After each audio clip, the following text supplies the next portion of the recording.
네, 뉴스업 시작합니다. 경기도 버스노사가 첫 차 운행을 코앞에 두고 임금 인상 등에 극적으로 합의했습니다. 다행히 첫 차부터 정상 운행되면서 우려했던 출근길 대란은 피할 수 있게 됐습니다. 최하영 기자입니다. 경기도 버스노사가 첫 차 운행을 불과 1시간 앞두고 극적으로 손을 잡았습니다. 어제 오후 3시부터 오늘 새벽 3시까지 12시간 동안 협상한 끝에 합의안을 마련한 겁니다. 오늘을 잊지 않고 저희 근로자들이 경기도 버스 노동자들이 다 같이 함께할 수 있는 그런 경기도가 되기를 진심으로 바라면서 우리가 앞으로 노사가 상생을 해서 우리 경기버스가 좀 더 나은 버스가 될 수 있는 그런 길을 오늘 또 하나의 초석을 만들었다는 데 뜻이 있다고 생각을 하고 특히 입장차가 컸던 임금 인상폭의 경우 양측 모두 한 발씩 양보했습니다. 노사는 중공영제 노선은 7%, 민영제 노선 역시 7%가량인 28만 원 인상의 의견을 모았습니다. 노조 측이 폐지를 요구했던 1일 2교대제 전환 6개월 유예안은 그대로 두기로 했습니다. 단체 협약 사항에 대해선 노사가 이견이 있었지만 준공영제 확대 도입에 따라 회사별로 단협 조항을 통일할 필요가 있어 노조 협의회 차원에서 공동협의체 구성을 우선하기로 했습니다. 합의가 이루어지면서 경기도 버스 노조는 곧바로 오늘로 예고됐던 전면 파업을 철회했습니다. 멈출 위기에 있었던 경기도 시내버스의 64%인 6,600여 대도 정상 운행되고 있습니다. 새벽 4시 첫 차부터 정상 운행하면서 우려했던 출근길 대란도 피할 수 있게 됐습니다. YTN 최하영입니다. 네, 응급실 위기와 관련해 정부는 이번 의정 갈등 탓이 아니라 필수 의료 인력이 부족해서 생긴 오래된 문제라고 지적했습니다. 그러면서 경증 환자를 병의원에서 진료하고 응급실에 군의관과 공보의를 투입하면 해결할 수 있다고 밝혔습니다. 염혜영 기자입니다. 정부는 응급실 운영의 핵심 기능인 중증 환자 진료에는 문제가 없다고 설명했습니다. 지난해 4분기와 비교했을 때 응급의학과 전문의는 오히려 66명 늘었고 중증 질환 진료가 가능한 의료기관은 7곳만 줄었다는 겁니다. 응급실 의사 숫자가 줄어든 건 전공의 집단 이탈 탓으로 군의관과 공보의를 추가 투입하면 점차 나아질 것으로 판단했습니다. 그러면서 현재 응급실의 진료 차질은 의정 갈등 탓이 아닌 필수 의료 인력 부족에 따른 오래된 문제라고 강조했습니다. 결국 정부 정책대로 의사 숫자를 늘려야 해결할 수 있다는 인식입니다. 중증 응급질환의 진료 제한은 새로 발생한 문제라기보다는 필수 의료 인력 부족에 기인한 구조적인 문제입니다. 의료기관별로 모든 질환에 대응하지 않더라도 이송과 전원의 효율적인 운영은 가능합니다. 정부는 현재 응급실은 99%가 24시간 정상 운영 중이라며 추석 연휴 기간에도 응급실 붕괴는 없을 거라고 자신했습니다. 통상 연휴에는 평상시보다 환자가 1.6배 늘어나긴 하지만 이 가운데 경증 환자가 80%에 달한다며 병의원을 찾아가라고 당부했습니다. 하지만 이 같은 정부의 대응책에도 하루하루 버티기 힘들다는 게 의료 현장의 목소리입니다. 정증 환자의 분산도 중요하지만 중증 응급 환자를 볼 수 있는 사람들이 그런 기능을 유지할 수 있도록 전문의 선생님들이나 교수님들이나 그런 병원의 의료기관이나 이런 부분들을 더 이상의 지원이 없으면 버티기가 어렵습니다. 당장 며칠 뒤 상황조차 가늠하기 힘들 정도로 과부하라는 의료진과 버틸 여력이 있다는 정부의 평행선 대치는 8달째 계속되고 있습니다. YTN 염혜원입니다.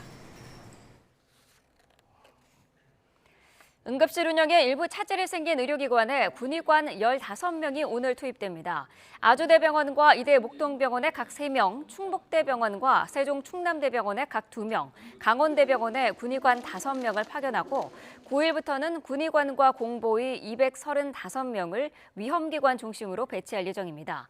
정부는 근무당 의사 2명이 근무하는 것을 최우선 목표로 하고 지자체와 병원의 신청을 받아 필요로 하는 전문 과목에 최우선으로 인력을 지원할 거라고 설명했습니다.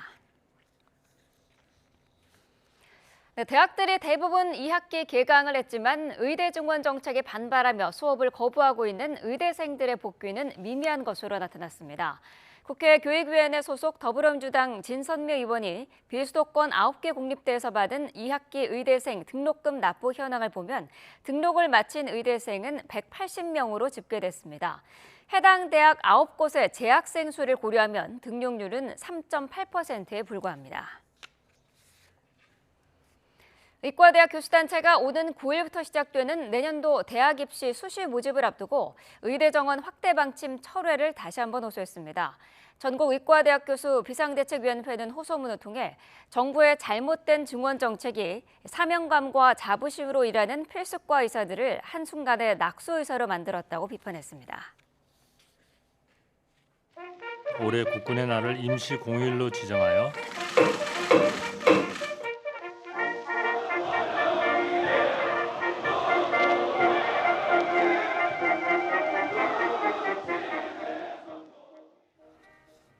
네, 정부가 국군의 날을 임시 공휴일로 지정했죠. 다음 달 징검다리 연휴가 하루 더 늘게 되는데요. 정부는 군 장병들의 사기도 북돋으면서 내수 진작 효과까지 기대하고 있습니다. 김대겸 기자입니다. 다음 달 1일 건군 76주년 국군의 날이 임시 공휴일로 확정됐습니다.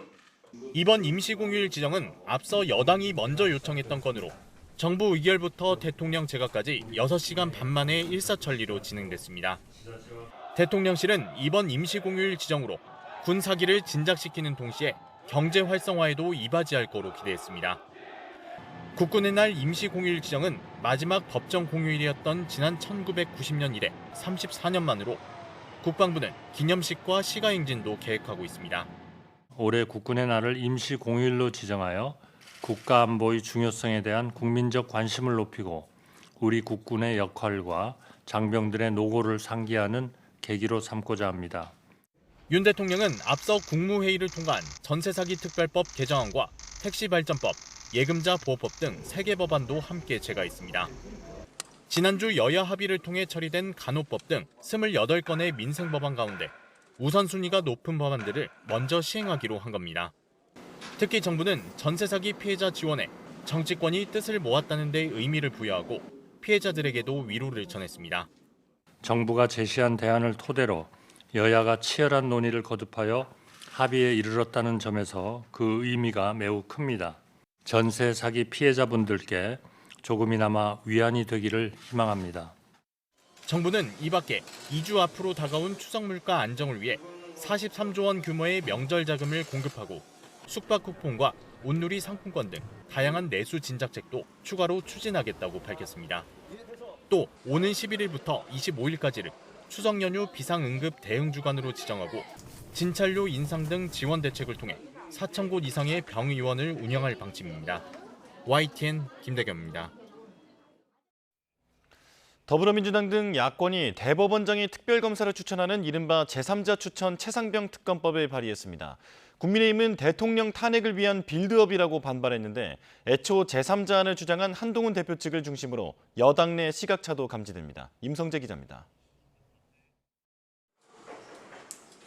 개혁신당을 뺀 야 5당은 국민의힘 한동훈 대표가 제안한 제3자 추천 방식을 가미한 네 번째 최상병 특검법을 발의했습니다. 정치권이 아닌 대법원장이 특별검사 후보 4명을 추천하고 이를 야당이 2명으로 추리는 게 핵심입니다. 국민의힘 또 한동훈 대표도 그렇고요. 대법원장 추천에 대한 얘기가 계속 있었지 않았습니까? 제3자 추천에 대한 얘기를 민주당이 수용을 하고 다만 대법원장이 고른 특검 후보가 모두 부적절하다고 판단되면 민주당 출신 국회의장이 다시 추천을 요구할 수 있도록 해 사실상 야당이 비토권을 가졌다는 평가도 나옵니다. 앞서 한 대표가 추가 조건으로 내건 이른바 제보공작 의혹도 수사 대상에서 빠졌습니다. 제보공작을 넣으려면 국민의힘이 발의하면 되고요. 이미 있는 법에서 인지된 사건을 수사할 수 있도록 돼 있기 때문에 국민의힘이 그게 범죄라고 생각하면 그리고 특검에서도 그게 범죄라고 생각하면 인지해서 수사할 수 있습니다.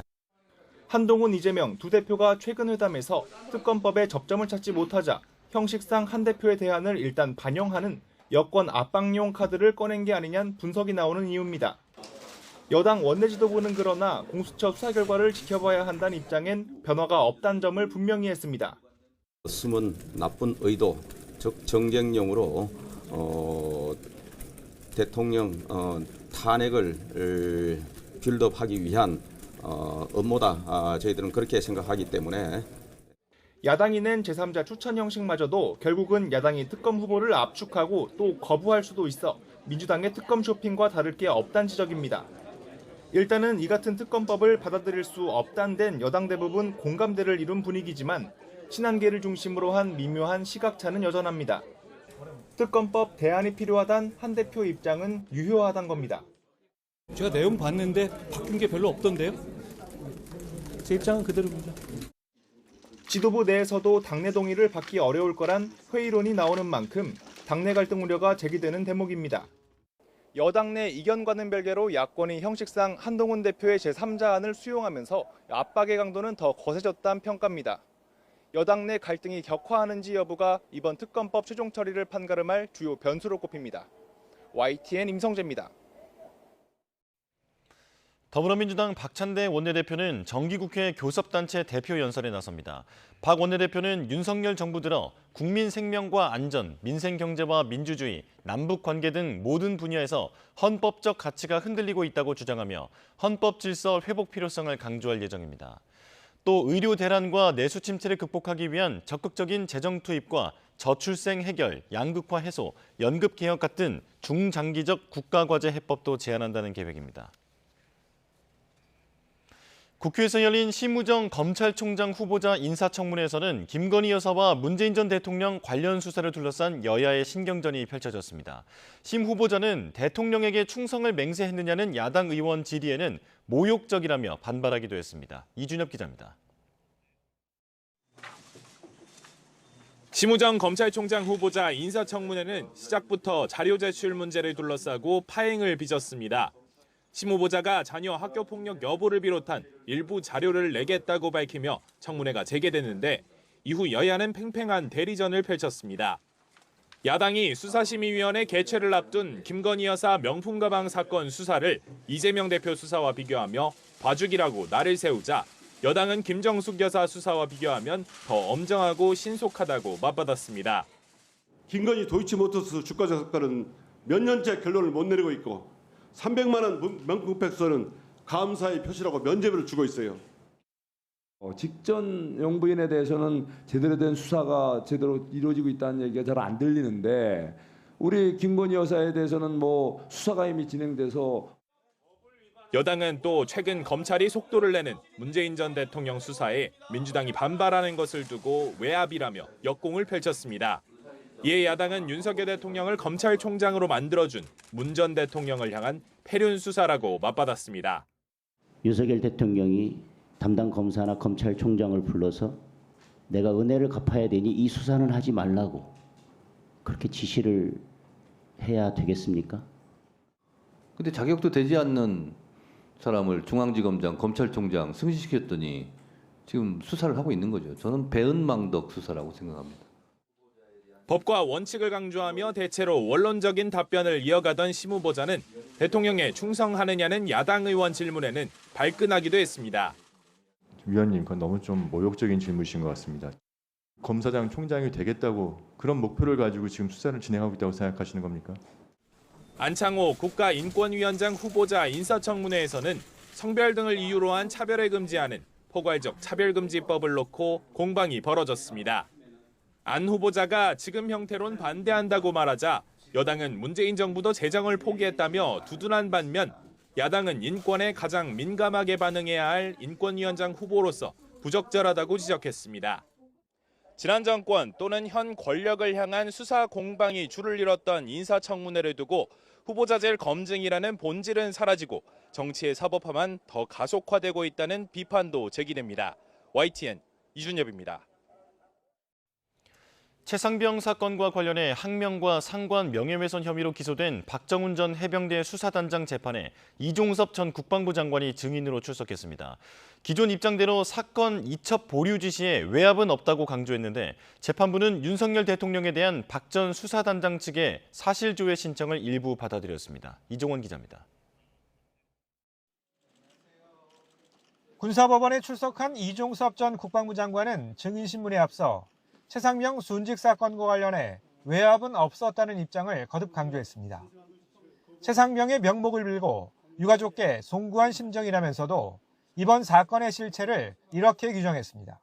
상관의 적법한 이첩 보류 지시를 거부하고 공공연하게 허위 사실을 유포하여 상관의 명예를 심각하게 훼손한 점, 이것이 오늘 이 재판의 실체라고 저는 생각합니다. 법정에서도 같은 취지의 증언을 이어갔습니다. 지난해 7월 31일 해병대 사령부에 최상명 사건 이첩 보류를 지시한 건 전적으로 자신의 판단이라며 대통령이든 대통령실 참모든 어떠한 지시도 없었다고 강조했습니다. 이 전 장관의 군사보좌관을 맡았던 박진희 육군소장도 대통령실의 개입은 없었다며 박 전 수사단장의 수사 방향을 비판하기도 했습니다. 반면 박 전 수사단장 측은 이 전 장관 측 주장을 반박하며 이첩 보류 지시의 위법성을 따져 묻는 데 집중했습니다. 또 수사단 조사 기록을 민간 경찰로 넘기지 말라는 사령관의 명시적인 지시가 없었다며 항명죄 성립이 되지 않는다는 점도 강조했습니다. 진실은 단순합니다. 사령관은 토의 과정에서 의견을 개진했고 이에 대해 피고인이 반대 의견을 피력하자 명확한 결정을 내리지 못했습니다. 양측 공방을 지켜본 재판부는 박 전 수사단장 측의 윤석열 대통령에 대한 사실조회 신청을 일부 받아들였습니다. 이른바 VIP 경로설과 관련됐다는 윤 대통령의 발언이 실제 있었는지, 또 이 전 장관과 대통령실 내선 번호로 통화한 사실이 있는지와 통화 내용이 대상입니다. 사실조회는 사실상 서면 조사와 유사하지만 당사자가 답해야 할 강제성은 없습니다. YTN 이종원입니다. 이어서 사건 사고 소식입니다. 늦은 밤 시장 근처 창고에서 난 불이 시장까지 번지면서 점포 수십 개가 불에 탔습니다. 병원과 아파트, 빌라 등에서도 크고 작은 화재가 이어졌습니다. 김철희 기자입니다. 시장 쪽에서 뿜어져 나온 검은 연기가 바로 옆 건물 꼭대기까지 치솟습니다. 경남 창원시 마산하포구에 있는 청과시장 부근 창고에서 시작된 불이 시장 점포를 넘어 주변 오피스텔에까지 영향을 준 겁니다. 소방당국은 대응 1단계를 발령한 끝에 2시간 만에 불길을 잡았는데 잔불 정리까지는 더 많은 시간이 필요했습니다. 화재 현장 냄새는 계속 나고 있고 불길은 오피스텔 건물로 보면 한 5, 6층까지는 이렇게 불길이 보였죠. 이 불로 청과시장 안에 있는 점포 28곳이 크고 작은 피해를 받고 근처 오피스텔 주민 2명은 연기를 마셔 현장에서 치료를 받았습니다. 어젯밤 11시쯤 인천 당하동에 있는 병원에서 불이 났습니다. 입원 환자 등 58명이 황급히 밖으로 대피했는데 다행히 다친 사람은 없었습니다. 아파트와 빌라 등 주거지에서도 늦은 시각 화재가 잇따랐습니다. 어제 저녁 7시 20분쯤에 경기 고양시 행신동에 있는 아파트에서 불이 났습니다. 주민 30명이 불을 피해 대피했는데 그 가운데 3명은 연기를 마셔 병원에서 치료를 받았습니다. 4시간여 뒤 충북 증평군에 있는 빌라에서 화재가 발생했습니다. 이 불로 거주자 4명이 화상 등을 입어 병원으로 옮겨졌습니다. 2층 세대 내에서 화재가 난 걸로 보고 있고 야간이라서 정확한 거는 내일 한 번 더 조사를 한다고 하네요. 현재 소방당국은 화재 원인과 발화 지점 등을 조사하고 있습니다. YTN 김철입니다. 어젯밤 10시쯤 중부내륙 고속도로 김천 분기점 부근에서 정차해 있던 12.5톤 화물차를 뒤따라오던 5.5톤 화물차가 들이받았습니다. 이 사고로 12.5톤 화물차를 몰던 60대 운전자가 차량 사이에 끼어 숨졌습니다. 경찰은 차 밖에서 상태를 점검하던 피해 운전자를 가해 차량 운전자가 미처 발견하지 못해 사고가 난 것으로 보고 조사 중입니다. 지금 시각 8시 9분 지나고 있습니다. 오늘 날씨 어떨지 날씨 스튜디오 연결해 알아보겠습니다. 윤수빈 캐스터. 네, 윤수빈입니다. 오늘의 날씨 먼저 키워드로 알아볼까요? 바로 파란 하늘과 여름 기운입니다. 보통 가을하면 높고 청명한 하늘이 떠오르시지 않나요? 지금 보시는 화면은 서울 올림픽 공원에서 찍은 사진인데요. 쾌청한 하늘에 우뚝 선 나무 한 그루가 마치 한 폭의 그림 같습니다. 오늘은 전국 대부분 지역에서 이처럼 파란 하늘을 보실 수 있겠습니다. 하지만 낮 동안에는 아직 여름 기운이 남아 있습니다. 특히 경기 남부와 충청 이남을 중심으로 한낮 체감 온도가 33도 안팎까지 오르겠는데요. 이에 따라 다시 폭염특보가 확대될 가능성도 있겠습니다. 다만 기온이 오르는 만큼 일교차도 크게 벌어지니까요. 감기 걸리지 않도록 건강관리에 유의하시기 바랍니다. 요즘 아침 저녁으로는 선선하던데 오늘 서울 낮 기온은 어떻습니까? 네, 오늘 서울 아침 기온은 23.2도로 선선함이 감돌았습니다. 하지만 정오에는 30도, 오후 2시에는 32도까지 크게 오르겠고요. 퇴근길 무렵부터 점차 내려가기 시작해 저녁에는 25도 안팎을 보이겠습니다. 그 밖의 지역 낮 기온도 살펴보면 어제와 비슷하거나 조금 더 높겠습니다. 대전 33도, 광주 32도, 대구는 31도까지 오르겠습니다. 오늘 내륙은 하늘에 구름만 다소 지날 뿐 대체로 맑겠습니다. 다만 자외선이 무척 강하겠고요. 제주도에는 흐린 가운데 오후 한때 비가 조금 지나겠습니다. 네, 남은 한 주 날씨는 어떻습니까? 네, 우선 내일은 중서부 지방을 중심으로 비가 예보되어 있고요. 모레와 글피에는 동해안의 비가, 그 밖의 지역으로는 소나기가 지나겠습니다. 다만 비나 소나기의 양이 많지 않아서 늦더위를 완전히 식히지는 못할 전망입니다. 지금까지 날씨엔 키워드였습니다.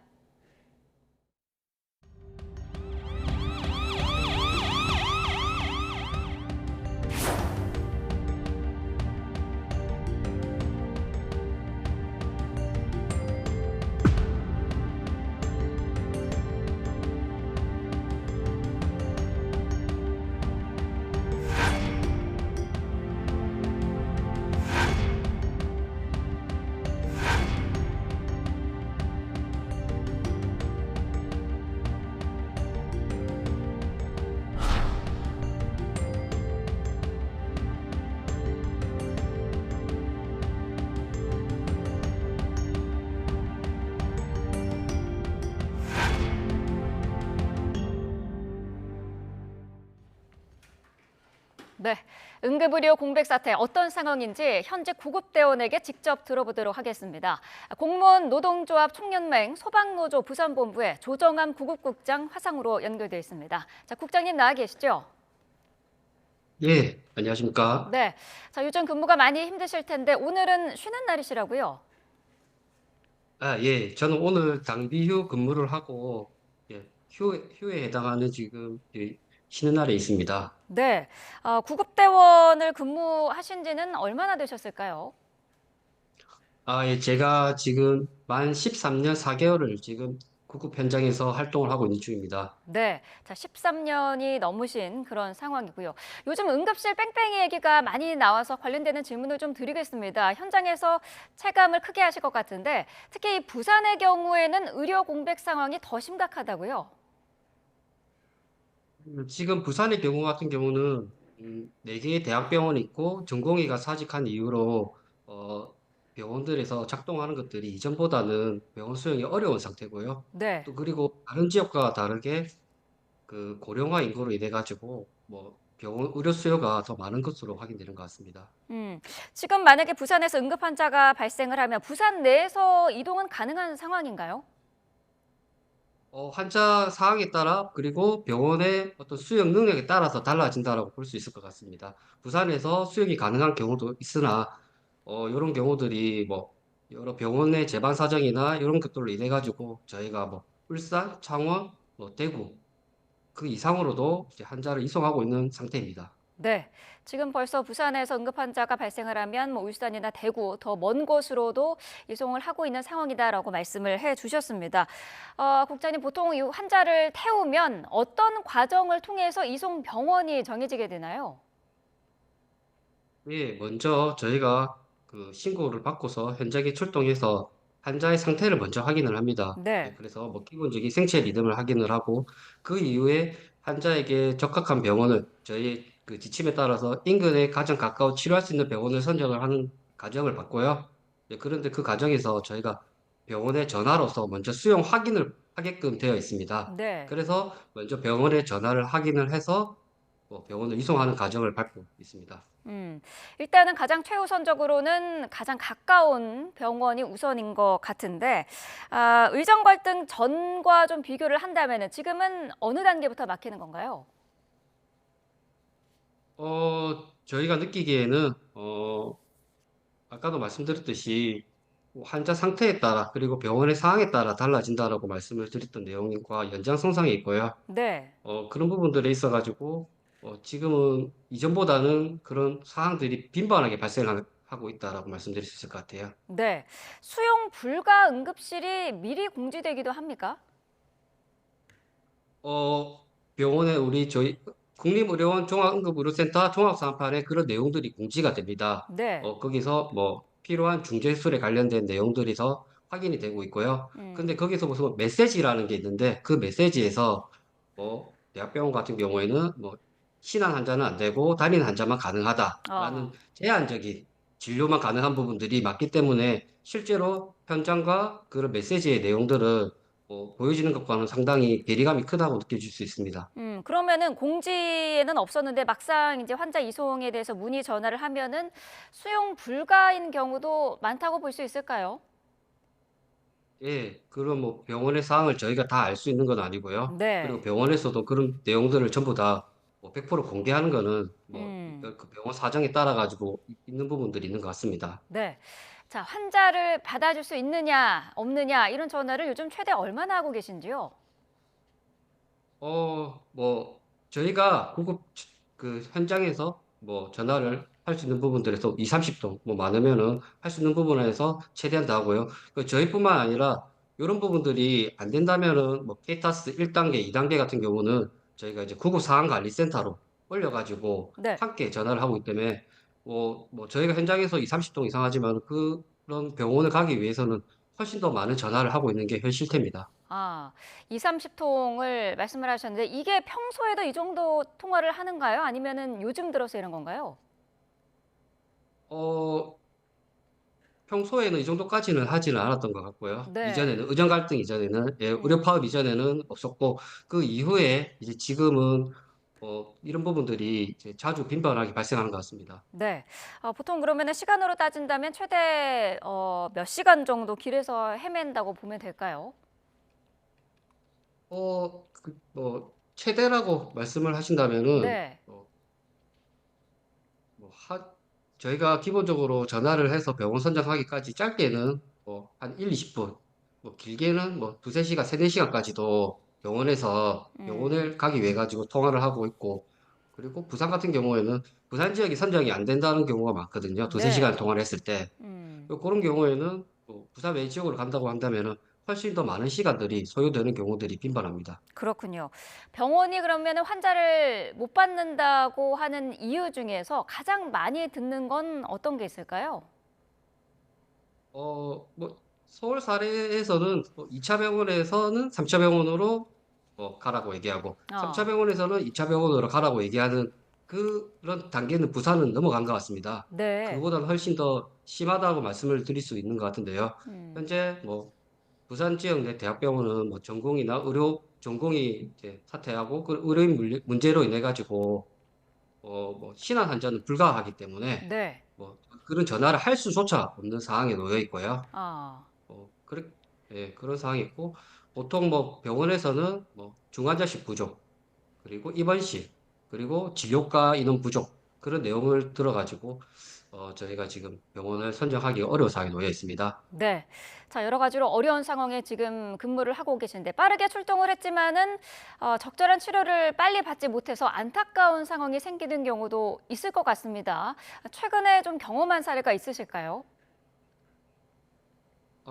예. 저희 40대 남성이 폭염에 야외 작업 후에 휴식을 취하다가 그리고 걷다가 넘어진 후 좌측두부를 바닥에 심하게 부딪혀서 두부 손상이 발생하게 됩니다. 네. 그래서 이제 저희 구급대가 5분 만에 도착해서 환자를 접촉해서 환자의 사안에 대해서 심각성을 인지하고 부산 지역 병원을 빠르게 수용하기 위해서 전화를 돌렸으나 그 전화가 뭐 연락을 해도 병원에 부산 지역은 선정이 안 돼가지고 네. 또 원거리에 있는 70km 약 떨어져 있는 울산 지역 병원까지 이송을 하게 되어 그 사례가 있었고요. 네. 예. 그리고 또 다른 사례 같은 경우는 지금 저희가 이제 계속 폭염이 계속되었지 않습니까? 네. 뭐 그런 상황에서 환자가 열사병 환자로 41도의 고열이 발생이 되었습니다. 그 환자를 가지고서 저희가 계속 병원을 선정하다가 이제 병원이 선정 안 돼가지고 저희 지침에 따르면은 뭐 응급 환자 같은 경우는 대학병원 앞에서 병원을 선정하게끔 되어 있습니다. 네. 그래서 대학병원 앞에서 2시간 반 정도 부산 지역 내 병원 그리고 인근 지역 병원까지 다 연락을 했고요. 그래서 이제 그 70km 떨어져 있는 약 1시간 한 반 정도 거리에 있는 울산 지역 병원으로 이송한 케이스가 있고 네. 또 다른 환자 케이스는 저희 코로나와 그리고 호흡곤란 증상이 같이 동반되어 있는 환자분이신데요. 이 환자분 같은 경우도 저희가 병원 선정을 위해 가지고 뭐 기본적으로 아까 말씀하신 40통 이상 전화 그리고 2시간 이상의 또 시간이 소요되어 가지고 부산 지역의 병원을 선정이 안 돼 가지고 약 130km 떨어져 있는 대구 약 1시간 반 이상 걸리는 네. 대구 지역으로의 대학병원으로 이송한 또 사례들이 있습니다. 네. 환자가 응급차에 탄 상황에서 제대로 된 진료를 빨리 받지 못하는 그런 상황을 지켜만 볼 수밖에 없는 그런 구급대원들의 그런 답답한 그런 심정도 확인할 수가 있을 것 같은데 보통 환자를 이제 데리고 응급실에 잠깐이라도 들어가지 않으십니까? 거기서 본 응급실 상황은 어떻습니까? 병원마다 다 다른 것 같습니다. 네. 어떤 병원에서는 환자를 솔직히 가포화 상태까지 이제 수용해주는 병원도 있고요. 네. 또 어떤 병원은 인력이 이제 부족으로 인해 가지고 조금 뭐 병상 자체는 여유가 있으나 그 뭐 응급실 내에서는 환자가 그렇게 많지 않은 경우도 있거든요. 뭐 네. 그런 경우는 병원마다 어떤 상황이나 이런 부분들이 다 있기 때문에 저희가 다 알 수 있는 부분들은 아니나 이제 현장에서 느끼는 부분들이 있어서는 조금 그런 부분도 볼 때마다 좀 허탈감이나 애로점들이 있습니다. 네.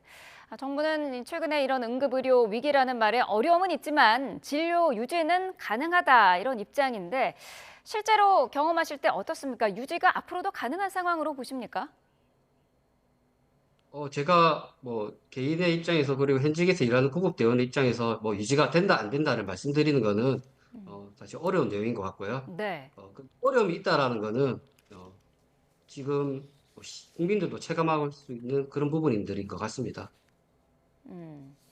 알겠습니다. 사실 이제 곧 추석 명절이라서 더 걱정인 그런 상황인데 명절이면 응급실을 찾는 환자가 평상보다 뭐 1.6배 정도 더 많다라고도 하던데요. 업무 강도도 그러면 그만큼 높아지는 거죠? 예, 맞습니다. 예, 일단 추석 때는 지금 외래 진료가 하지를 않거든요. 네. 그렇게 되다 보면은 모든 수요들이 응급실에 몰리게 되는 현상이 발생을 하게 됩니다.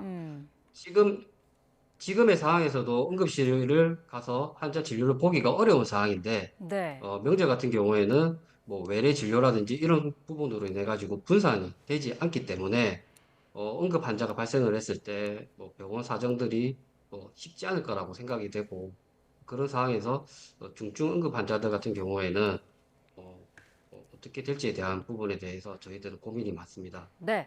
추석 때는 그러면 보통 어떤 응급 상황이 많습니까?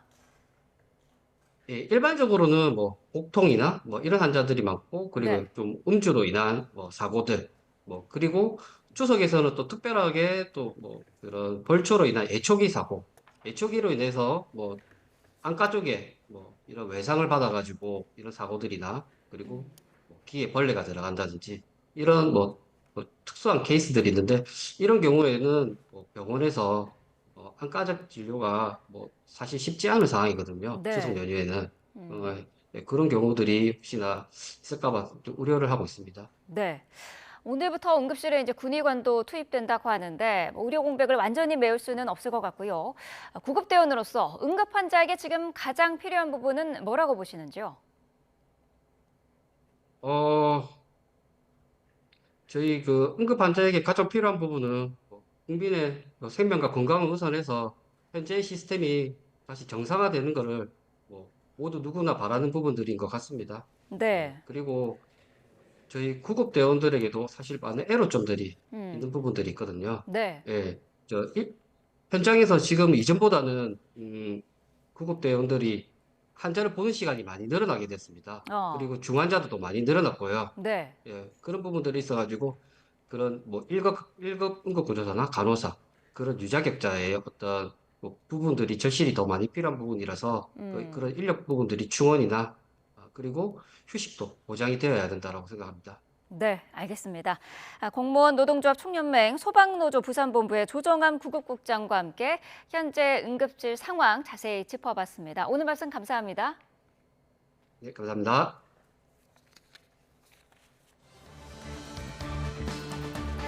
네, 9월 4일 뉴스업 주요 일정 정리합니다. 대학 수학능력시험 전 마지막 모의평가가 오늘 전국 고등학교와 지정학원에서 치러집니다. 의대 모집 정원 확대 등의 영향으로 N수생 수가 2011년 이후 사실상 가장 많은 것으로 나타났습니다. 더불어민주당 박찬대 원내대표가 정기국회 교섭단체 대표 연설에 나섭니다. 윤석열 정부 들어 국민 생명과 안전, 민생경제와 민주주의, 남북관계 등 모든 분야에서 헌법적 가치가 흔들리고 있다고 주장하며 헌정질서 회복 필요성을 강조할 예정입니다. 이복형 금융감독원장이 오늘 대출 실소유자들과 만나 간담회를 엽니다. 대출 한도를 옥죄는 스트레스 DSR 2단계가 시행되는 것과 관련해 현장의 어려움을 듣고 금융감독원의 입장도 내놓을 예정입니다. 국회 여성가족위원회가 딥페이크 성범죄 대응 현안을 점검하기 위한 긴급 현안 질의를 엽니다. 신영숙 여가부 차관을 비롯해 교육부와 과학기술정보통신부, 법무부, 경찰청 등 관계부처 관계자들이 참석할 예정입니다. 뉴스업 주요 일정이었습니다. 네, 이번 달 퇴임을 앞둔 기시다 일본 총리가 모레 1박 2일 일정으로 방한해 윤석열 대통령과 정상회담을 합니다. 윤 대통령 취임 이후 12번째로 만나는 두 정상은 이번 회담에서 그동안의 양국 협력 성과를 짚고 앞으로 협력 증진 방안도 논의할 계획입니다. 강희경 기자입니다. 기시다 후미오 일본 총리의 방한 일정은 오는 6일부터 1박 2일로 확정됐습니다. 기시다 총리 측에서 방한 의사를 밝혀온 끝에 양국 간 조율을 거쳐 일정이 최종 결정된 겁니다. 윤석열 대통령은 이 기간 기시다 총리와 정상회담을 할 계획입니다. 두 정상이 만나는 건 지난 7월 나토 정상회의를 계기로 열린 회담 이후 2달 만이자 이번이 12번째입니다. 앞서 윤 대통령은 지난달 말 열린 기자회견에서 한일 관계 정상화 이후 두 정상이 언제든 셔틀 외교를 하기로 약속했다며 기시다 총리가 방한한다면 환영하는 입장이라고 밝혔습니다. 작년 3월에 방문했을 때도 형식이라든지 시기 이런 거에 구애받지 말고 필요에 따라서 언제든지 정상 간에 셔틀 외교를 하자고 약속을 했습니다. 기시다 총리가 이달 말 자민당 총재 선거 불출마를 선언한 만큼 이번 만남은 두 사람의 마지막 정상회담이 될 전망입니다. 이에 따라 두 정상은 셔틀 외교 복원 등 그동안의 양국 협력 성과를 짚어볼 예정입니다. 이와 함께 대통령실은 두 정상이 양자 간, 더 나아가 지역과 국제 무대에서의 양국 협력 증진 방안에 대해 논의할 계획이라고 설명했습니다. 한미일 캠프 데이비드 정상회의 1년 만에 미국과 일본 정상이 바뀌게 된 상황에서 윤 대통령은 한미일 협력 관계의 연속성도 강조할 것으로 보입니다. 다만 사도강산 유네스코 등재 등으로 대일 여론이 좋지 않은 만큼 윤 대통령이 과거사 사과 등의 성과를 얻어내지 못한다면 기시다 총리 방한이 오히려 역풍이 될 거란 우려도 나오고 있습니다. YTN 강희경입니다. 한국과 일본 정부가 분쟁 발생 등 제3국 유사시에 대비해 현지에 있는 자국민 대피 때 상호 협력하기로 하는 양해각서를 체결한다고 일본 니혼게이자의 신문이 보도했습니다.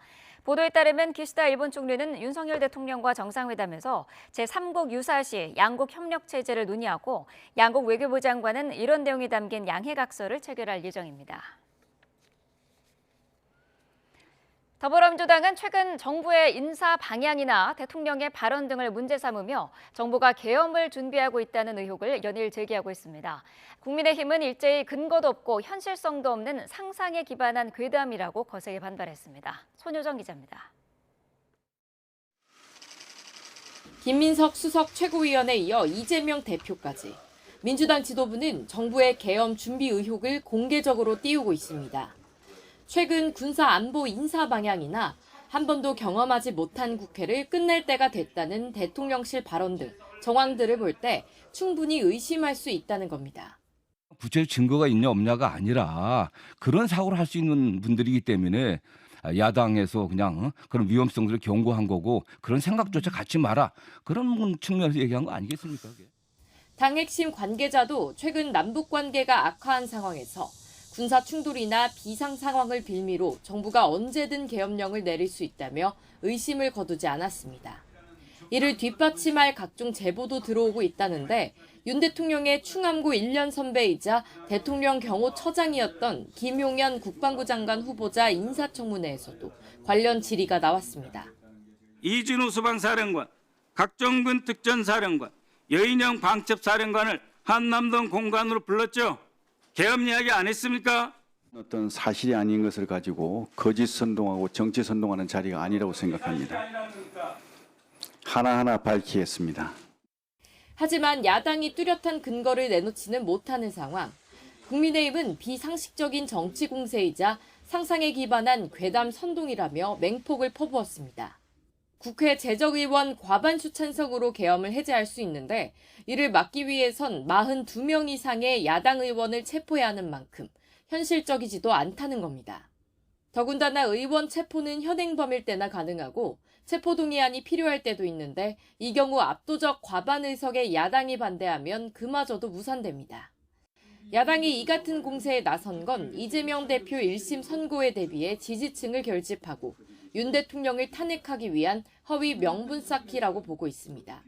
개딸 결집, 이재명 대표 사법 리스크 방탄, 그리고 대통령 탄핵 전국 조성을 위한 선동 정치의 연장선상에 있는 것으로 보입니다. 다만 민주당은 계엄 준비 의혹을 고리로 대여 공세를 강화하겠다는 방침인데 여당이 강하게 반발하면서 한때 협치 분위기로 가던 전국이 다시 얼어붙으리란 전망이 적지 않습니다. YTN 손효정입니다. 더불어민주당을 비롯한 5개 야당이 이른바 제3자 추천 방식의 최상병 특검법을 발의했습니다. 민주당 김용민 원내수석 부대표는 국회 사무처에 법안을 제출한 뒤 기자들과 만나 새 법안은 대법원장이 4명의 특검 후보를 추천하면 야당이 이 가운데 2명을 추천하는 방식이라고 설명했습니다.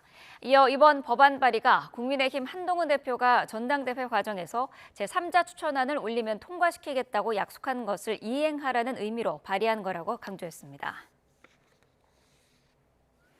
이에 대해 국민의힘 한동훈 대표는 내용을 봤는데 바뀐 게 별로 없다며 수용이 어렵다는 뜻을 내비쳤습니다. 한 대표는 경북 구미에서 반도체 산업 현장 간담회를 진행한 뒤 기자들과 만나 민주당의 이번 특검법 발의를 어떻게 평가하느냐는 질문에 이같이 답했습니다. 다만 특검법과 관련한 자신의 입장은 그대로라고 덧붙였습니다. 상습 마약 투약 혐의로 기소된 배우 유아인 씨가 1심에서 징역 1년의 실형을 선고받고 법정 구속됐습니다. 재판부는 유 씨가 법의 허점을 이용해 마약을 상습 투약했고 재범 가능 위험성도 높다고 질타했습니다. 김다현 기자입니다.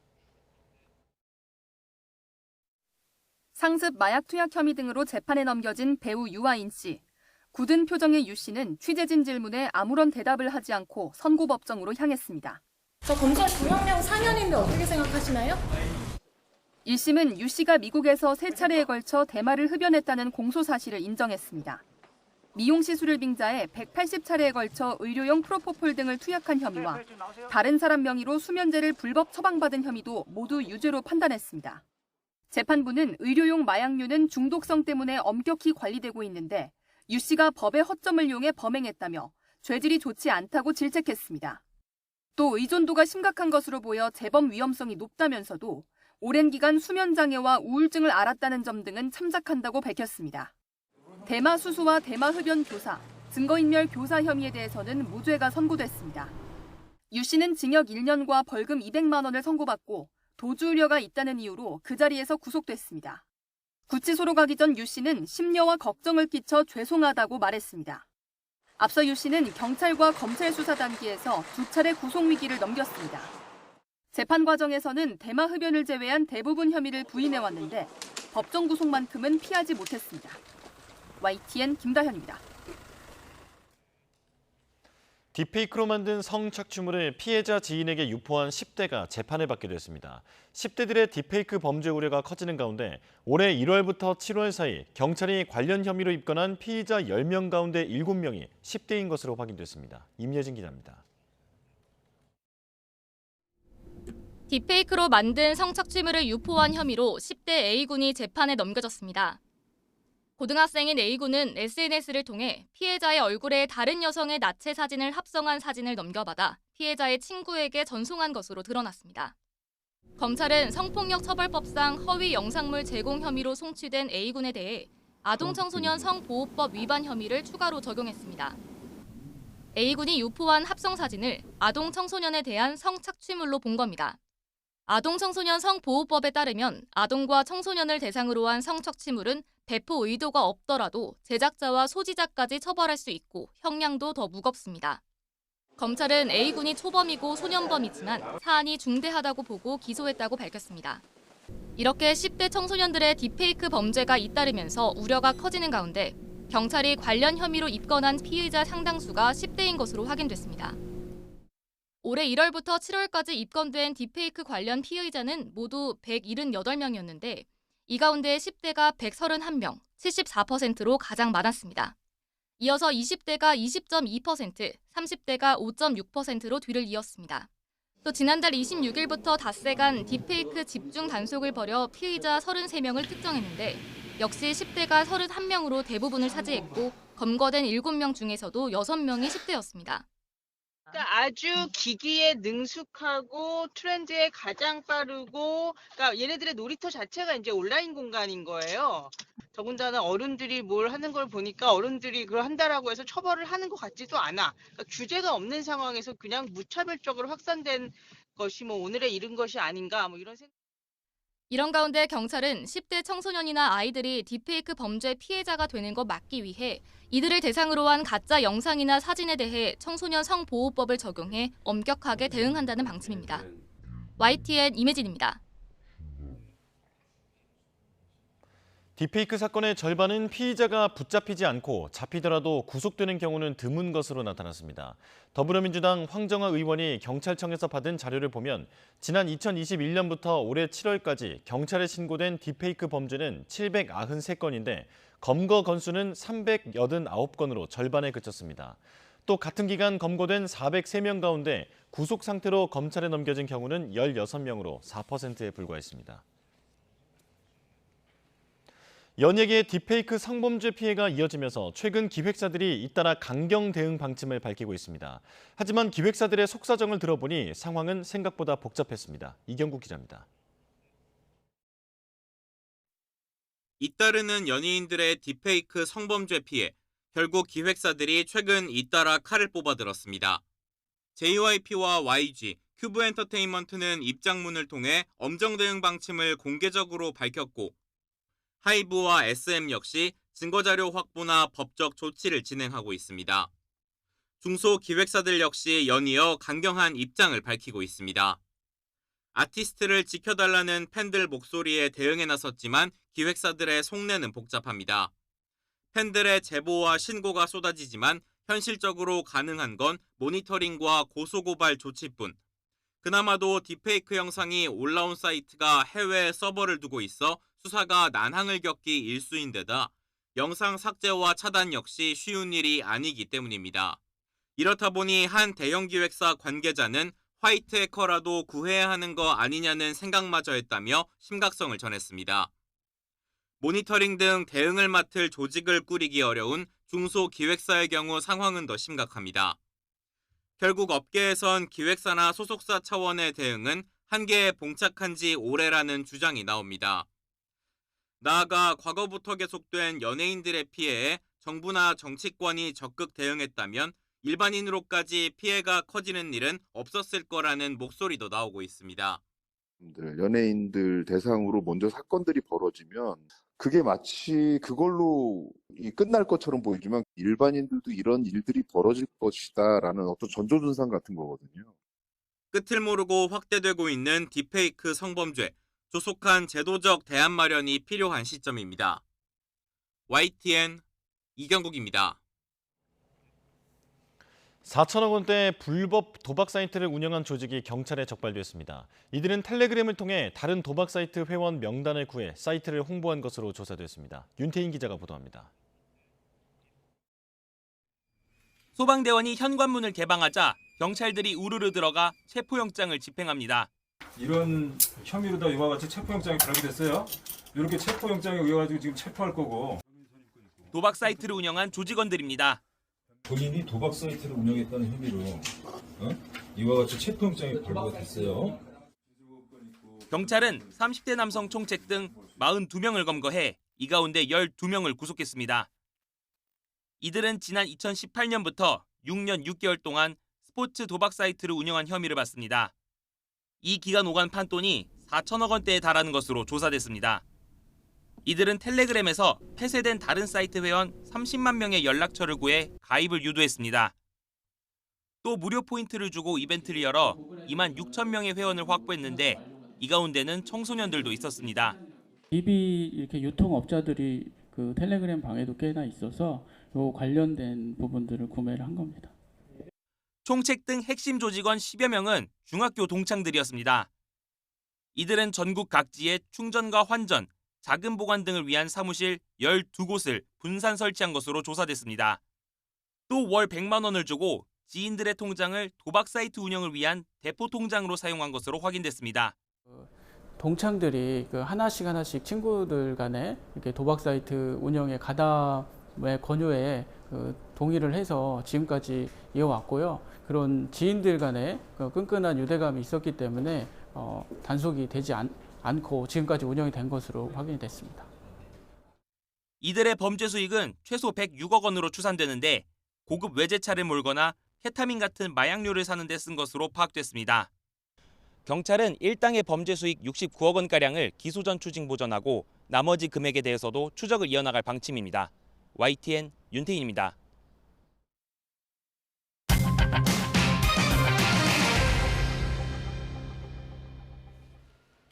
네, 미국의 경기 둔화 우려가 되살아나면서 9월 첫 거래일 미 뉴욕 증시에서 3대 지수가 모두 큰 폭으로 하락했습니다.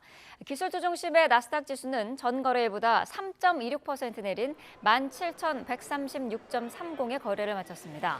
S&P 500 지수는 2.12% 하락한 5,528.93, 다우존스 산업평균 지수는 1.51% 내린 4936.93에 마감했습니다. 네, 이렇게 9월 첫 거래일을 큰 폭의 하락으로 마감한 뉴욕 증시, 어떤 배경이 작용했을까요? 오늘 YTN에 나온 전문가 이야기 들어보겠습니다.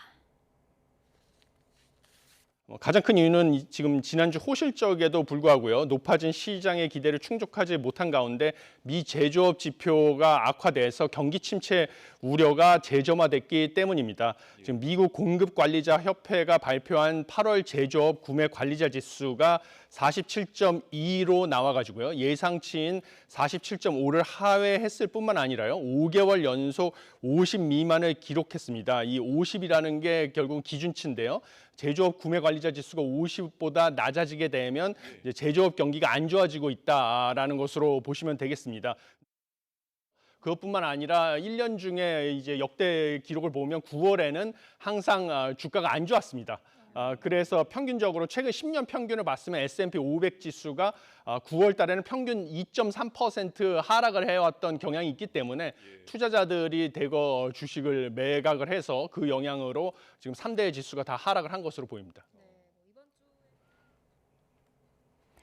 국제유가가 공급 증가와 미국의 경기 침체 우려 속에 2거래일 연속 급락하며 올해 들어 최저치를 기록했습니다. 뉴욕 상업거래소에서 10월 인도분 서부 텍사스산 원유는 4.36% 하락하며 1배럴에 70.34달러의 거래를 마쳤습니다. 이런 가격은 작년 12월 13일 이후 가장 낮은 수준입니다. 미 대선까지 2달 남은 가운데 해리스 부통령은 낙태권 이슈를 부각하는 새로운 유세 일정을 시작했습니다. 트럼프 전 대통령은 과거 자신의 업적을 강조한 화보집을 내고 북한 김정은과의 외교를 주요 성과로 내세웠습니다. 워싱턴 권중기 특파원입니다. 해리스 캠프가 여성 출산 결정권 투쟁을 주제로 새로운 버스 투어 유세를 시작했습니다. 트럼프의 마러라고 저택이 있는 플로리다 팜비치에서 출정식을 개최하며 낙태권 폐기 책임이 트럼프에게 있다는 점을 분명히 했습니다. Proudly the one responsible for overturning Roe v. Wade. And Florida, you are going to hold him to it. 지지율 상승세와 함께 후원금도 밀려드는 가운데 해리스 캠프는 오는 11월 대선과 함께 치러지는 상하원 선거 지원을 위해 330억 원을 내놨습니다. 언론들은 전례 없는 규모의 선거 지원이라며 그만큼 해리스의 자금력이 풍부하다는 방증이라고 해석했습니다. I believe in my heart and soul, no one should ever be made to fight alone. We are all in this together. We are all in this together. 트럼프는 대선을 2달여 앞두고 새 화보집을 발간했습니다. 북한 김정은과의 정상회담에 대해 진정한 변화가 실제로 가능하다는 것을 입증했다며 회담이 솔직하고 생산적이었다고 자평했습니다. 특히 김정은과 만난 사진을 10장이나 싣고 북미 정상회담에 상당한 분량을 할애하며 북한과의 외교를 중요한 업적으로 내세웠습니다. 한국과 관련한 대목에서는 더 많은 방위비를 내도록 하는 것이 중요했지만 문재인 전 대통령과 함께 훌륭한 관계를 발전시켰다고 밝혔습니다. 중국 시진핑 주석과의 좋은 관계는 코로나19가 망쳤고 자신이 대통령이었다면 푸틴은 전쟁을 일으키지 않았을 거라는 주장도 담겼습니다. 해리스 사진 밑에는 국경 정책을 망친 재앙을 초래했다며 집권하면 불법 입국이 훨씬 더 심각해질 거라고 썼습니다. 워싱턴에서 YTN 권중입니다. 하마스에 옥리돼 있던 미국 국적자를 포함해 인질 6명이 최근 피살된 채 발견된 가운데 미국 정부는 휴전협상 타결을 위한 외교적 노력에 박차를 가하겠다고 밝혔습니다. 매슈 밀러 국무부 대변인은 브리핑에서 수십 명의 인질들이 여전히 가자 지구에 있고 그들을 집으로 데려올 합의를 여전히 기다리고 있다며 합의를 매듭지어야 할 때라고 말했습니다. 밀러 대변인은 가자지구 휴전과 인질 협상을 매듭짓기 위해 앞으로 며칠간 중동 지역 파트너들과 계속 협상에 관여할 것이라고 강조했습니다. 이스라엘의 무기 수출을 일부 중지한 영국의 결정에 대해 네타냐후 이스라엘 총리는 수치스러운 오판이라고 비난했습니다. 네타냐후 총리는 소셜미디어에 올린 글에서 하마스가 이스라엘 인질 6명을 살해한 며칠 뒤 영국 정부가 무기 수출 허가를 중지했다며 이런 수치스러운 결정은 하마스 격퇴라는 이스라엘의 결의를 바꾸지 못한다고 밝혔습니다. 러시아가 우크라이나 동부에 있는 군 교육시설에 미사일을 쏴 300명 넘게 숨지거나 다친 것으로 나타났습니다. 우크라이나의 본토 공격 속에 몽골을 찾은 푸틴 대통령은 경제협력을 앞세우며 환대를 받았는데요. 국제형사재판소의 체포영장이 무색해졌습니다. 이경화 기자가 보도합니다. 건물에 구멍이 뚫린 듯 한쪽 벽면이 날아갔습니다. 우크라이나 동부 폴타바에 있는 군 교육 시설이 러시아의 공습을 받은 겁니다. 통신과 전자 분야 장교와 드론 조종사를 양성하는 곳으로 알려진 곳입니다.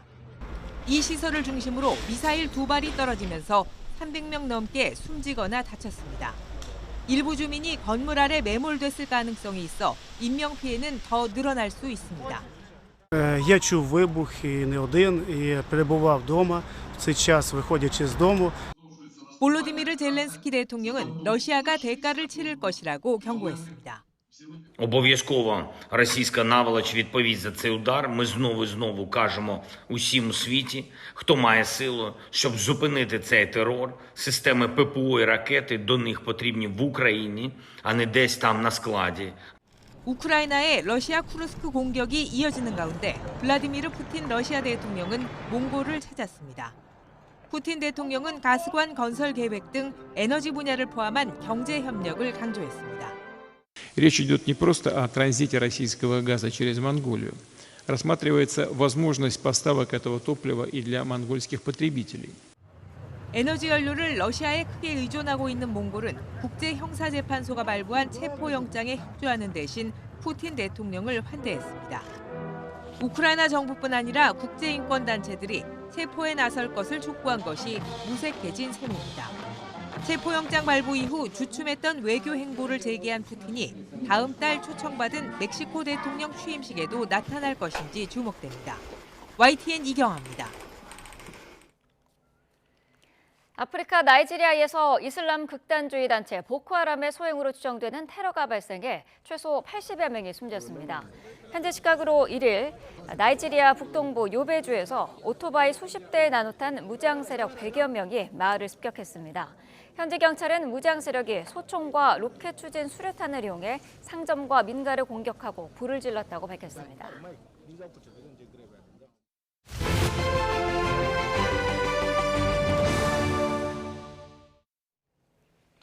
다음 달 1일 국군의 날이 임시 공휴일로 지정됐습니다. 대통령실은 윤석열 대통령이 국군의 날 임시 공휴일 지정안을 제거했다고 밝혔습니다. 대통령실은 별도 알림을 통해 10월 1일은 6.25 전쟁 당시 국군이 38선을 돌파한 날이라며 군의 사기 진작과 국민의 안보의식 고취를 위해 임시 공휴일로 지정했다고 설명했습니다. 또 소비 진작 효과로 경제 활성화에도 이바지할 것으로 기대한다고 덧붙였습니다. 국군의 날을 임시 공휴일로 지정했다는 소식에 시민들의 반응은 어땠을까요? 대체로 환영하는 분위기였는데 마냥 쉴 수만은 없는 워킹맘들 사이에서는 불만 섞인 목소리도 나왔습니다. 이현정 기자입니다. 임시 공휴일이 가장 반가운 건 일에 지친 직장인들. 장병들뿐 아니라 잠시 일터를 벗어날 수 있는 직장인들도 사기가 진작되는 것 같습니다. 주말과 휴일을 지나 화요일은 10월 1일 국군의 날, 목요일은 10월 3일 개천절까지 퐁당퐁당 징검다리 연휴를 즐길 수 있기 때문입니다. 연차를 이제 끼워서 쓸 생각입니다. 주변 지인들하고 톡으로 주고받으면서 휴가 계획을 했습니다. 공휴일은 직장인들에게 비타민이 되는 것 같습니다. 저도 집에서 쉬면 아무것도 안 하고 누워있을 것 같고 친구들 만나면 밖에 나가서 맛있는 거 먹고 커피 마실 것 같아요. 이런 분위기가 자연스럽게 매출 상승으로 이어지지 않을까 상인들은 기대하는 분위기입니다. 올여름 극심한 무더위 때문에 손님들 발길이 끊겨 힘들었는데 회복의 기회가 되길 바랍니다. 반가운 소식입니다. 뻥튀기만 예를 들면 한 100개 나가는데 공휴일 전날이나 공휴일 날은 한 150개, 200개. 어떻게 나와? 그렇게 더운데 못 나와. 진짜 올여름 망했어요. 많이 와주세요. 서비스 잘해드릴게요. 하지만 임시 공휴일이 부담스러운 경우도 있습니다. 학교를 안 가는 아이들은 신나지만 일을 쉬기 쉽지 않은 엄마의 어깨는 무거워졌습니다. 학교 안 가고 엄마랑 같이 있어. 그러면 어떨까? 좋아요. 하지만 쉬는 날을 또 생기면 저희는 또 애를 봐줄 사람이 없으면은 그게 큰 고민이 돼요. 회사에 마음대로 또 쉴 수 있는 게 아니고 그러다 보니까 그런 부분이 너무 힘듭니다, 솔직히. 회사원들이 점심 저녁에 찾는 오피스 상권 상인들은 평일 매출에 주로 기대는 만큼 임시 공휴일이 반갑지는 않습니다. 이런 가운데 국군의 날 임시 공휴일 지정은 단순 휴무일의 의미를 넘어서는 만큼 군의 노고를 되새기는 시간을 가져야 한다는 목소리도 나옵니다. YTN 이현정입니다.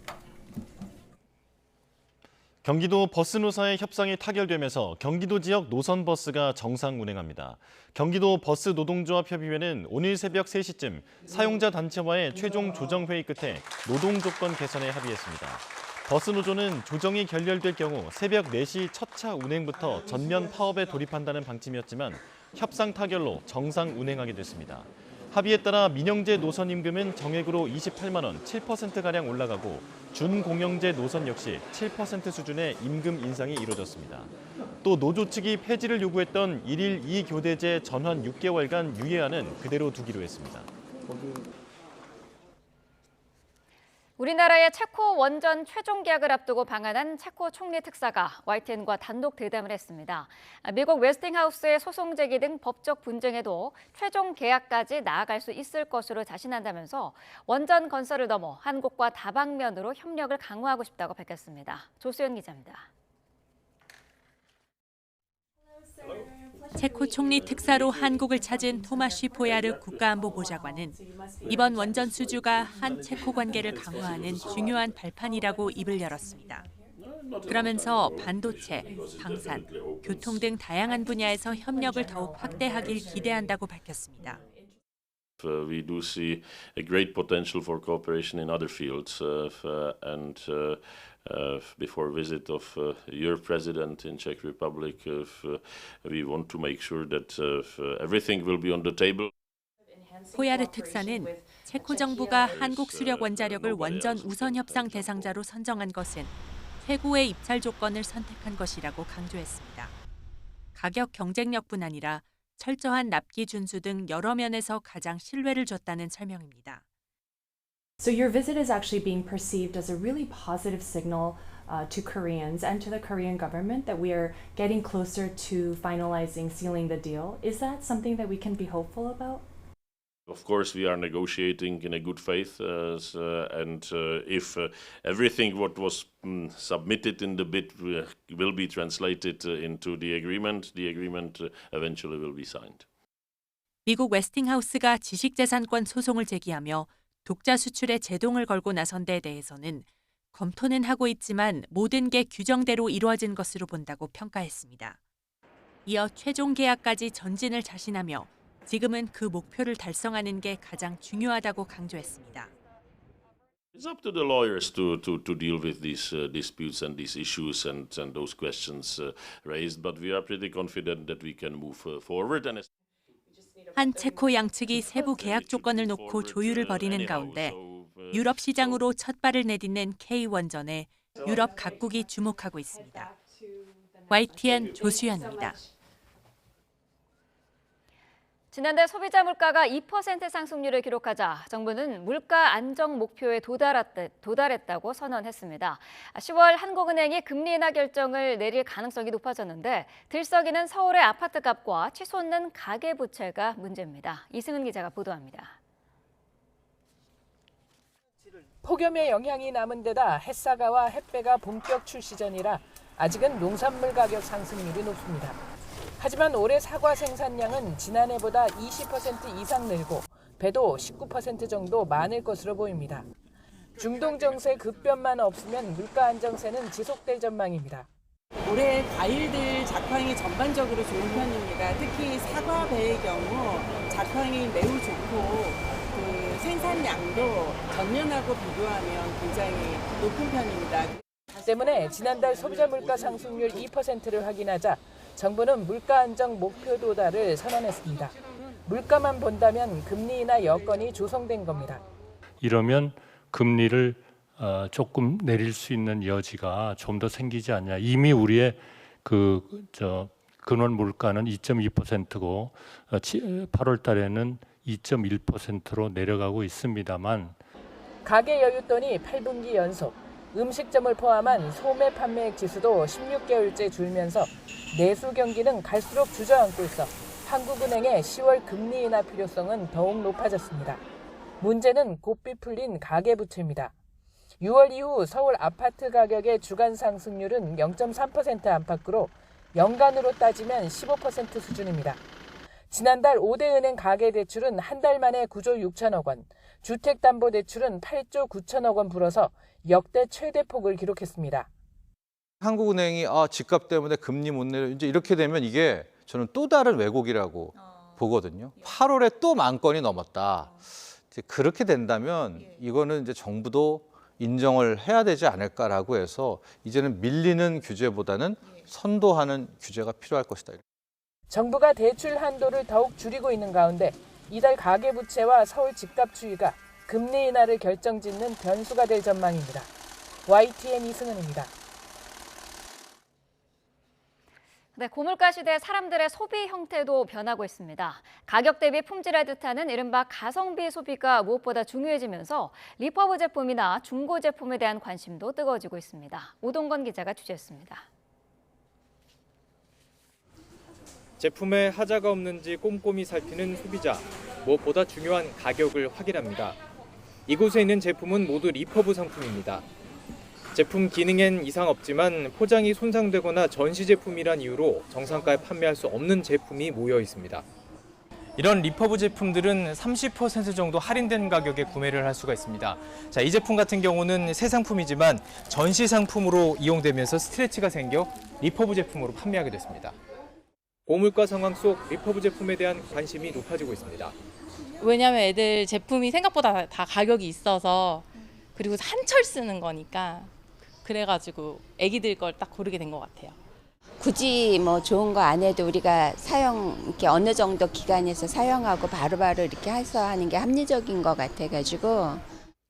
리퍼브 제품뿐만 아니라 온라인 중고 패션 제품 구매도 늘고 있습니다. 국내 한 중고 플랫폼의 패션 상품 결제액은 지난해와 비교해서 53%가 증가했고 전체 중고 패션 시장은 2008년 이후 4년 만에 6배로 뛰었고 내년엔 43조 원대의 시장까지 바라보며 급성장하고 있습니다.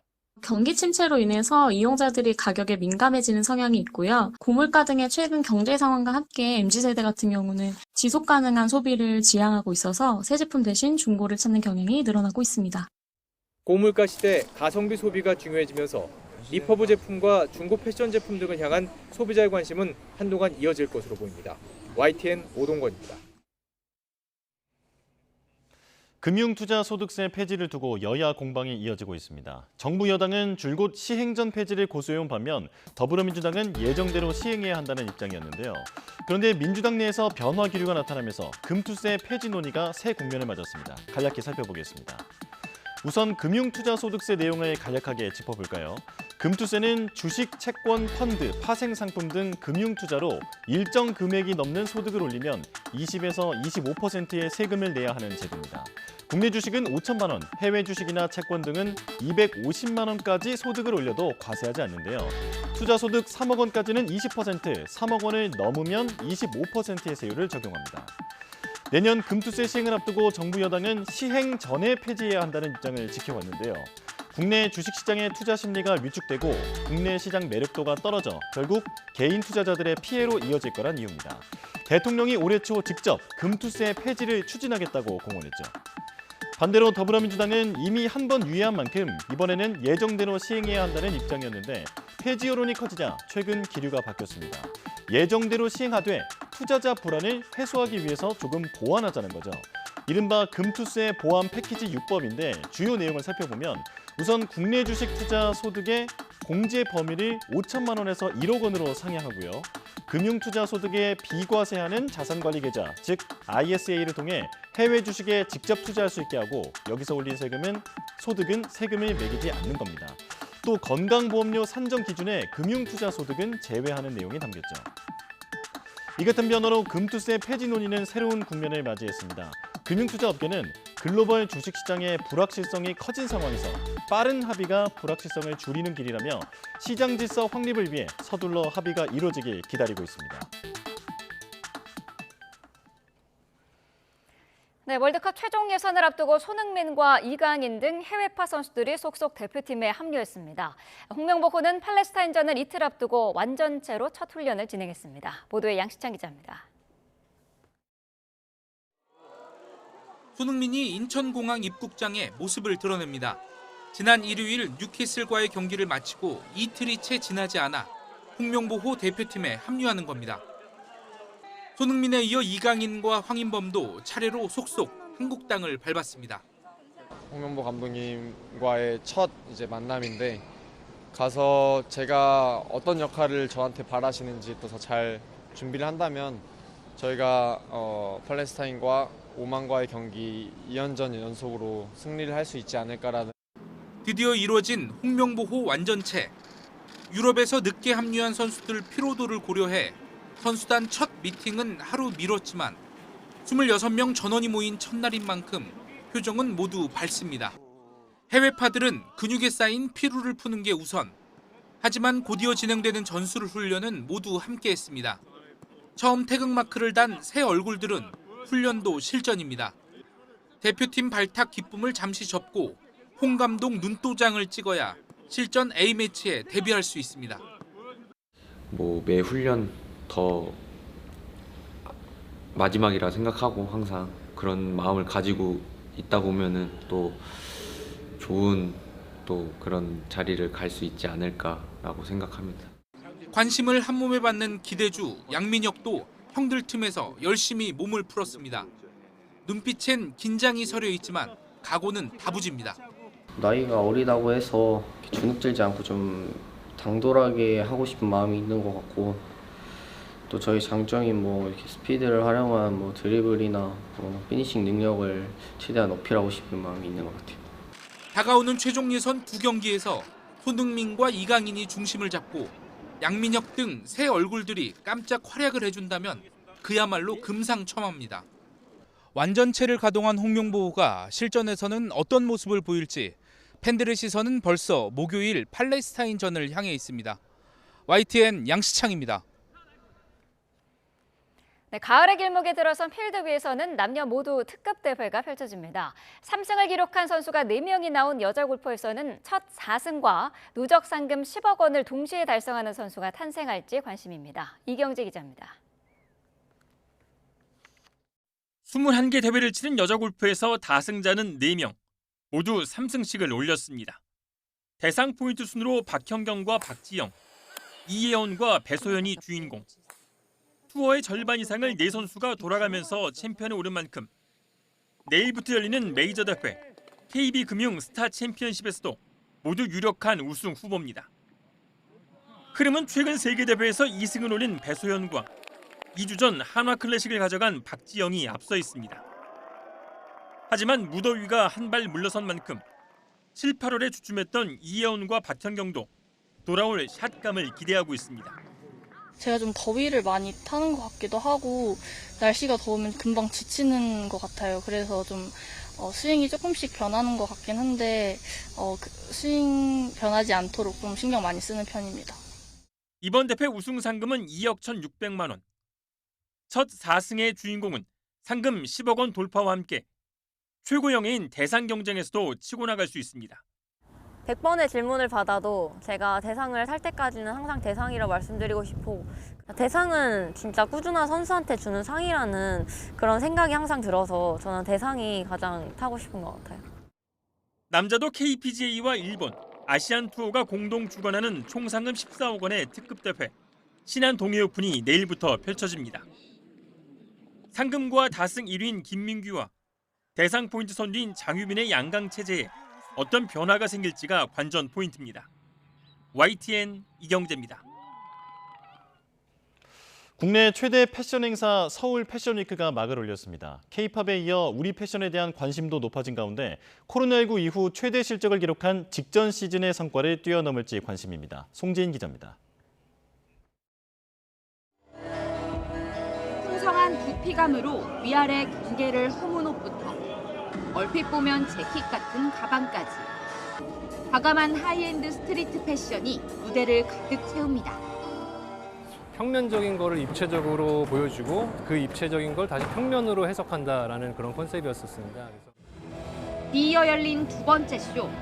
패션 쇼장을 채운 강렬한 밴드 사운드와 모노톤의 섬세한 옷들이 감각적인 대비를 이루며 관객들을 압도합니다. 씁쓸한 마음이 들기도 하지만 결국 그 마음으로 이제 살아나가는 무기야. 제가 좀 우리 브랜드 철학이 약간 보헤미안 정신이 좀 있거든요. 예, 그런 브랜드 컨셉하고도 결부시켜서 우리 패션을 세계에 알리는 서울 패션위크가 막을 올렸습니다. 닷새 동안 21개 브랜드가 쇼를 통해 내년 봄, 여름 트렌드를 누비 선보이는데 그룹 뉴진스가 2년째 홍보 모델로 나서 K-패션 알리기에 앞장섰습니다. 이번 시즌의 핵심은 92개 브랜드 디자이너들과 국내외 바이어들이 직접 만나는 트레이드 쇼입니다. 1년 전보다 8배 넘는 규모의 수주 계약을 성사시키며 코로나19 이후 최대 성과를 냈던 지난 춘계 시즌. 이번엔 참여 브랜드도 글로벌 바이어 수도 더 늘어난 만큼 직전 시즌을 뛰어넘는 실적을 내는 게 목표입니다. 프레젠테이션은 바이어들에게 직접적으로 디자이너가 이번 시즌에 그 컬렉션을 소개하는 자리이기 때문에 조금 더 깊이 있는 그런 상담이 이루어질 수 있을 거라고 기대하고 있습니다. 서울시는 이번 패션위크 기간 패션 성지로 떠오른 성수와 한남의 명소들을 외국인들에게 적극적으로 알린다는 계획입니다. YTN 송재인입니다. 부산국제영화제가 다음 달 2일 개막을 앞두고 초청 작품과 주요 행사를 공개했습니다. 개막작 전란 등 224편을 공식 초청해 지난해보다 더 큰 규모로 열립니다. 김정호 기자가 보도합니다.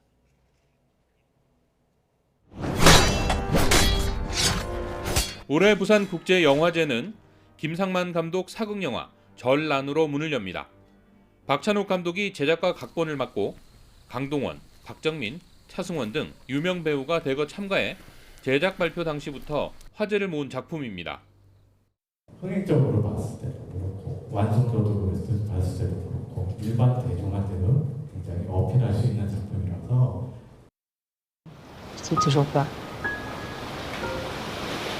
폐막작으로는 싱가포르 최초로 칸과 베를린에 초청되며 문화훈장을 받은 에리쿠 감독의 영혼의 여행을 선정했습니다. 개 폐막작을 포함한 올해 공식 초청작은 지난해보다 8% 많은 224편입니다.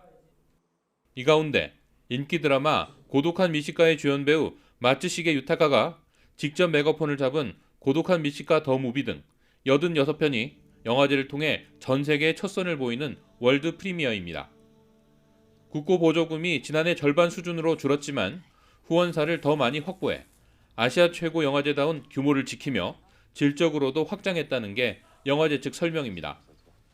올해는 예전보다 훨씬 더 많은 영화계 인사들이 영화제 개막식부터 참여하게 됩니다. 그러니까 훨씬 더 흥이 나는 영화제가 될 것 같습니다. 올해 영화제에서는 고 이선균 배우를 기리는 특별 기획에서 마이크로소프트가 마련한 인공지능 체험 공간까지 폭넓은 프로그램도 마련했습니다. 영화의 바다를 향한 항해는 다음 달 2일 닻을 올려 열흘간 여정에 들어갈 예정입니다. 개막에 앞서 오는 12일에는 전체 상영 시간표가 공개되고 20일에는 개 폐막식 등 주요 행사 예매가, 24일에는 일반 상영작 예매가 시작됩니다. YTN 김종호입니다. 김건영 도지사를 포함한 대표단이 한국 문화와 전라북도를 알리기 위해 지금 유럽을 방문하고 있습니다. 먼저 네덜란드를 찾았는데 유럽에서 한국어 강좌를 가장 먼저 개설한 대학교에서 판소리 등 한국 문화 한마당을 펼쳤습니다. 암스테르담에서 오점곤 기자가 보도합니다. 네덜란드에서 가장 오래된 대학으로 유럽 내 20대 대학에도 들어가는 전통 깊은 레이던 대학교. 서유럽에서 가장 먼저 한국어 강좌를 개설하기도 한 이곳에서 판소리 한마당이 펼쳐졌습니다. 한국 말과 한국 문화를 공부하는 학생들이라 우리 가락에 더 귀를 기울입니다. 제가 한국학 시작하기 전에 국제법 전공했는데 그때 남북 관계에 대해서 많이 배워서 한국에 관심이 많이 있게 됐어요. 판소리에 이어서 아리랑과 함께하는 한글 서예교실 체험도 열렸습니다. 네, 한국 대중문화에 굉장히 관심이 많고 K-팝이라든지 K-드라마 아니면은 K-필름 이런 것에 대해서는 아주 잘 알고 있는 편이죠. 1989년 한국어학과를 정식으로 개설한 레이던 대학에서는 한국어와 한국의 역사까지 폭넓게 다루고 있다고 합니다. 한국 속의 가장 한국적인 도시라는 평가를 받고 있는 전북이 한국의 전통 문화를 가지고 네덜란드를 찾아왔습니다. 앞으로 전북의 장점인 문화도시를 네덜란드의 많은 사람에게 전하고 대표단은 또 유럽 최초이면서 네덜란드 최대인 레이던 대학 생명과학 클러스터를 방문해서 마이크로바이옴 즉 체내 미생물 생태계 연구 협력 방안을 논의했습니다. 레이던 대학 근처에는 헤이그 특사 3인이 마지막까지 머물렀던 숙소를 개조해서 만든 작은 기념관이 있습니다. 네, 대표단은 또 이번 방문길에 헤이그 만국 평화회의에 황제 특사로 파견됐던 이준 열사의 기념관을 방문해서 헌화하기도 했습니다. 암스테르담에서 YTN 오점곤입니다. 오는 11일부터 다음 달 27일까지 올해 하반기 경복궁 야간 관람이 진행됩니다. 관람 시간은 오후 7시에서 9시 30분이고 경복궁 내의 흥례문과 근정전, 사정전 등을 관람할 수 있습니다. 야간 관람 입장권은 4일 오전부터 인터파크 등을 통해 예매할 수 있고 하루 관람권 판매는 3,000장으로 제한됩니다. 다만 외국인들은 관람 당일 광화문 매표소에서 현장 구매가 가능하고 우리 국민 가운데 한복을 입은 사람이나 국가유공자 등은 무료 관람이 가능합니다. SM엔터테인먼트의 첫 번째 가상 아티스트 나이비스가 오는 10일 공식 데뷔합니다. SM은 나이비스가 오는 10일 오후 6시 신곡 던을 공개할 예정이라고 밝혔습니다. 나이비스는 지난 6월 열린 그룹 에스파의 단독 콘서트에 깜짝 출연해 곡 일부를 공개한 바 있습니다. 신인 걸그룹 미아오가 오는 6일 오후 6시 신곡 발매와 함께 정식 데뷔합니다. 더 블랙 레이블은 2일 공식 SNS를 통해 데뷔 계획을 밝히며 멤버 전원의 모습이 담긴 트레일러 영상을 공개했습니다. 미아오는 유명 프로듀서 테디가 수장으로 있는 더 블랙 레이블이 처음으로 제작하는 5인조 걸그룹입니다. 그룹 뉴진스 멤버들이 민희진 전 어두어 대표의 해임과 관련해 힘들고 불안하다는 심경을 밝혔습니다. 멤버 다니엘은 그제 소통 앱 포닝을 통해 민 전 대표 해임 뒤 힘들고 고민이 많아졌다며 많이 불안하기도 했다고 말했습니다. 한이는 팬덤 버니즈와 멤버들, 민희진 전 대표를 위로하고 싶었다며 SNS를 통해 자작곡을 공개하기도 했습니다. 이런 가운데 버니즈는 어제 성명을 통해 하이브가 뉴진스와 민 전 대표에 대한 탄압을 즉각 멈출 것을 촉구했습니다.